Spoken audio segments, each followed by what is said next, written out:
We are the Superior Land Conservancy, a division of the Southeast Michigan Land Conservancy, and I'd like to welcome all of you out here. Most of you have been here before. Some newbies, who's never been out here before? Not to this Quite a few. Quite a few, and I know some of you are longtime loyal supporters.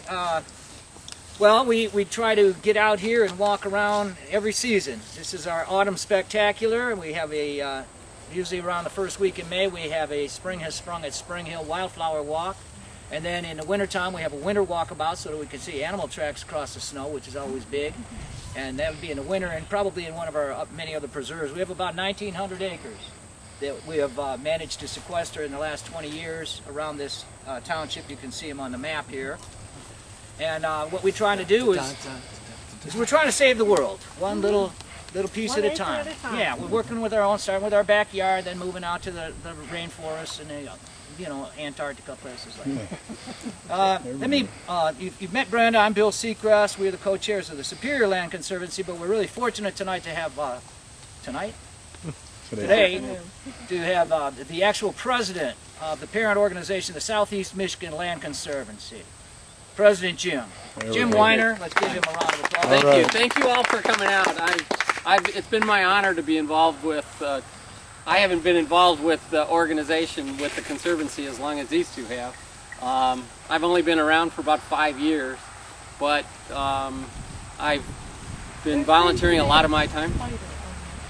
I've been volunteering a lot of my time and doing a lot of stuff. In case you guys don't know it, I'm an attorney, and so I do a lot of corporate work on top of that. So people, they like me as the organization, inside the organization, because I make sure we do keep all the legalities and all that other stuff going, but then we also, it happens to be one of my passions to protect and help the environment. I am an environmental attorney in another life, so, but it's kind of fun. I really appreciate you two stepping up the last couple of years to work with the SLC and SMLC, and it's been, SLC has been an integral part of the SMLC for 20 years and done an awful lot in helping us get a lot of these properties. I think of the 1,900 acres, I think as SMLC owns like 600 of them outright. Is that what it is? Something like that? And I've lost track. And some of them have been transferred, like the entire Cherry Hill was originally SLC and SMLCs, and then it was given to the township, and then there's other areas. Washtenaw County has really stepped up in this area to acquire lots of land that's contiguous to ours. That's like the Kosh Preserve over here. That's Washtenaw County. And I'm going to do one politician things. Richard Kent, who was in the Washtenaw County Parks and Recs. If you live in Washtenaw County and you're voting, please vote for the millage for the Washtenaw County thing, for the Parks and Rec, the Land Preserve Fund that's coming up for renewal, and just a little blurb, because Richard would really appreciate if we do that, because millage. We have to vote for that. We really want that. That has really helped us a lot to expand our holdings here in Superior, and hopefully it will. Assuming it comes up, hopefully we'll be able to fill in a couple of things. The ultimate goal of SMLC and SLC really has been, if you come over here and you see the Superior Greenway, has been to get a 5 or a 10 mile contiguous trail all the way from Gettys to Ford. And we don't have that yet, but we've come a long ways, and that's what we would love to do, so that we can have hikers and a lot of other people work with it and do that. We have some contiguous properties, but there's a couple of spots where it's not 100%. And if we can get some big long hiking trails through here, that would be really good for a lot of people. And that's one of the goals that we set for ourselves long term. And hopefully, I really appreciate SLC's efforts over the last 20 years to help us with that, and the Superior Township is an integral part of SLC, or SMLC. So Okay, well, it looks like everybody's got pretty good footwear. There's a couple of, we're going to be walking down this path here, then we're going to be going over into the county land. this 27-acre parcel that we call the Spring Hill Preserve was our first preserve back in '92, and since then we kind of used this to lure the county. Has come in here and they've paid $3.3 million for the land on a square mile that we're going to be walking into. So we're walking off of the Conservancy Preserve into the county preserve, and the county's been our partner all the way along. It's called the Natural Areas Preservation Program of the Washtenaw County Parks and Recreation Division. They're the ones who are asking you for a very, just a teeny little bit of your money so that we can buy land and throughout Washtenaw County and set it aside for natural preservation and the opportunity for the animals to coexist with us. We also have the Ann Arbor, our partners at the Ann Arbor Greenbelt. Ann Arbor is trying to create a greenbelt, and they've also been working with us and procuring some of this land, which separates them from the Wayne County, which is roaring right up to Napier Road, just a couple miles down there. So we're holding our own here.